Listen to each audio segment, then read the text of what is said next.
Welcome again to your own channel Vidhi Judicial Academy, and what we are doing, we are providing you coaching for the judicial services and that is free of fees, free of cost। आपको उसको उतनी ही sincerity से पढ़ना है जैसे कि ये paid service होती। इसको ध्यान में रखते हुए अभी हमने इससे पहले क्लास में क्या पढ़ा था, हमने कवर किया है सेक्शन 65 BNSS तक। अब हम लोग पढ़ेंगे इस सेक्शन में सेक्शन 66 BNSS। क्या इंपॉर्टेंस है इसकी? This section is important for your prelims, this section is also important for your mains. लिख लीजिए और इसलिए आपको याद भी करना चाहिए। सेक्शन 64 था ये CRPC में। पहले क्या इसकी हेडिंग है? पहला क्वेश्चन प्रीलिम्स में कहाँ से आएगा साहब?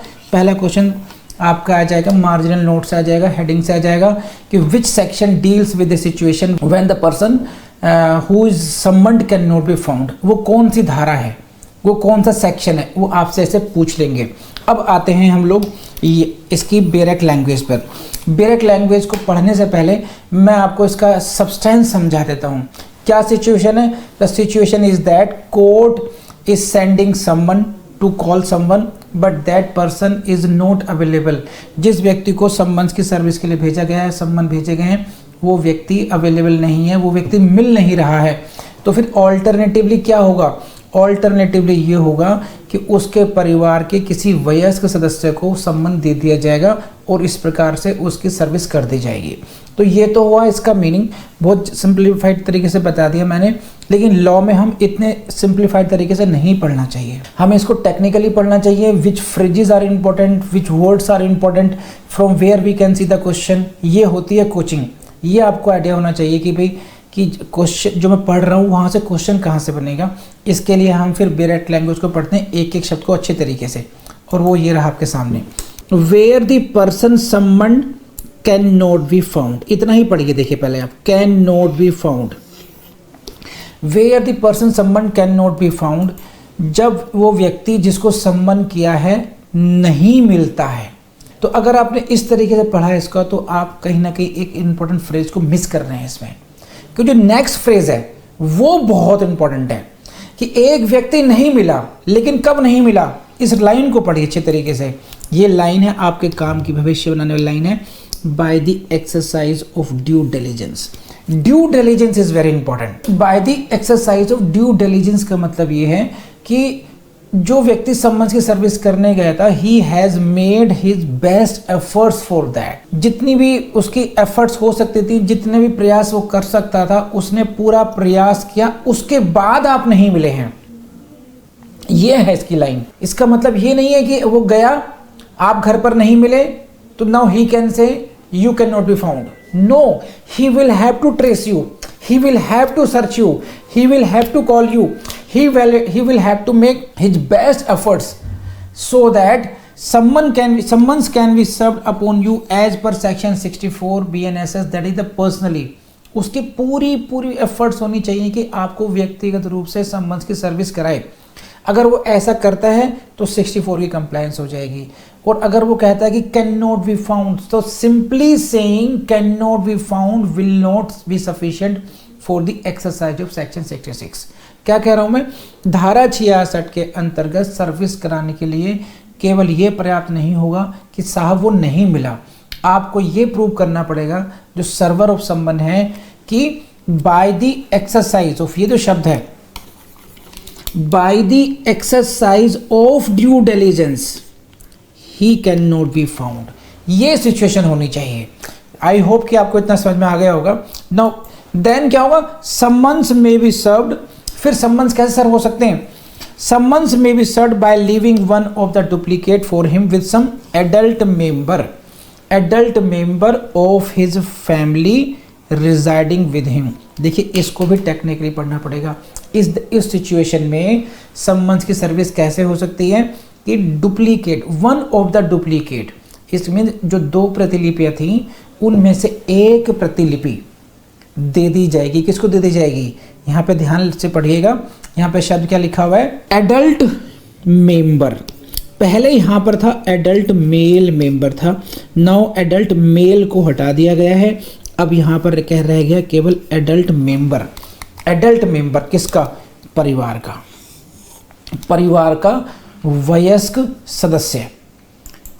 परिवार के वयस्क सदस्य को एक प्रतिलिपि देकर के सम्मन्स की सर्विस कर दी जाएगी। अब यहाँ पे ध्यान देने वाली बात यह है कि एक तो पहले था मेल और फीमेल का डिफरेंस किया गया था।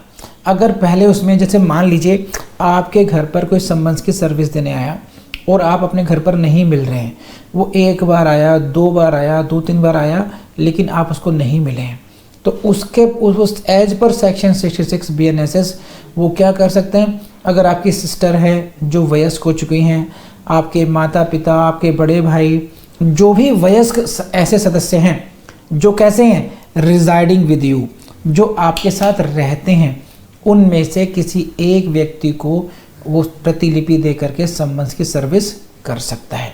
अब यहाँ पे क्या हुआ, पहले क्या था CRPC के टाइम पे कि सम्मन्स की सर्विस किसी मेल मेंबर को दी जानी थी। अब यहाँ पर क्या चेंज हो गया, अब मेल हो या फीमेल हो उससे फर्क नहीं पड़ता है, बस क्या चाहिए, he should be the adult, यानी कि कोई चाइल्ड।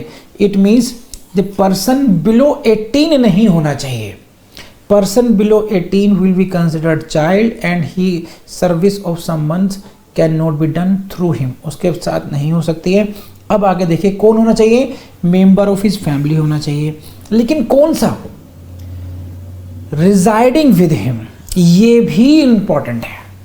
ये कैसे इंपॉर्टेंट है, देखिए देयर में बी ए फैमिली मेंबर, वो टेम्परली किसी एक दिन के लिए तुम्हारे घर पर आया हुआ है, आपके बड़े भाई साहब हैं, लेकिन आपके साथ रहते नहीं हैं, वो विदेश में रहते हैं और वो 1 या 2 दिन के लिए आए हुए थे, उसी दिन सम्मन्स की सर्विस करने वाला आया और उनको दे करके चला गया, तो ये सेक्शन 66 कंप्लायंस नहीं होगी।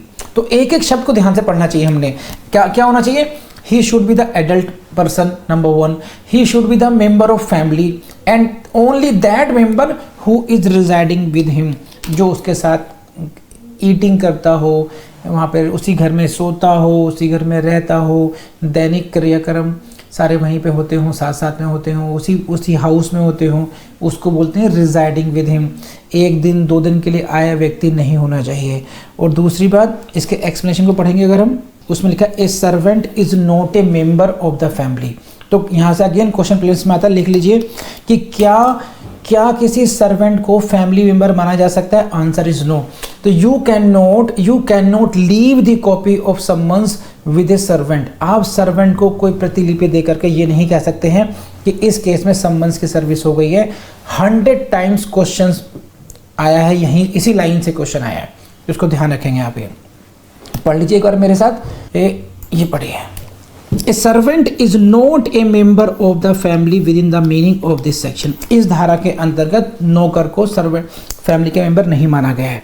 और अभी उसकी ड्यूटी है ये जो है कि भाई जिस व्यक्ति को सम्मन्स की सर्विस कराई गई है वो क्या करेगा, बहुत सिंपल सी बात है, वो व्यक्ति उसको रिसीव कर देगा कहाँ पर, on the back of the other duplicate. तो जो ऑफिसर, पुलिस ऑफिसर हो, पब्लिक सर्वेंट हो या ऑफिसर ऑफ द कोर्ट हो, जो उस सम्मन्स की सर्विस कराने के लिए आया है, तो जो प्रतिलिपि उसके पास है, सर्वर के पास है, उसकी बैक साइड पर उसको साइन कर देगा रिसिप्ट को कि मैंने उसको प्राप्त किया, बस खत्म हो गया। ये हो गया सेक्शन 66। आई बिलीव आपको कुछ सीखने को मिला होगा, अच्छा लगा होगा और कुछ क्वेश्चंस आपके प्रीलिम्स के बन जाएंगे।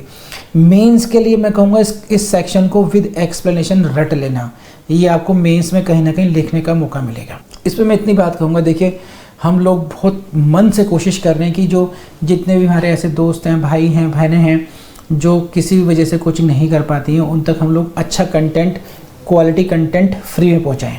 लेकिन अब कुछ लोगों को ये चीज़ें पसंद नहीं आ रही हैं, वो लोग हमारे गूगल रिव्यूज़ को ख़राब करना चाहते हैं, हमारी रेटिंग को ख़राब करना चाहते हैं, चिढ़ने लगे हैं लोग कि हम फ्री में क्यों प्रोवाइड कर रहे हैं।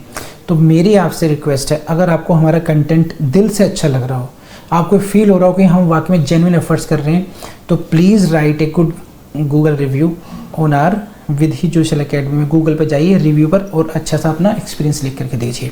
Thank you very much.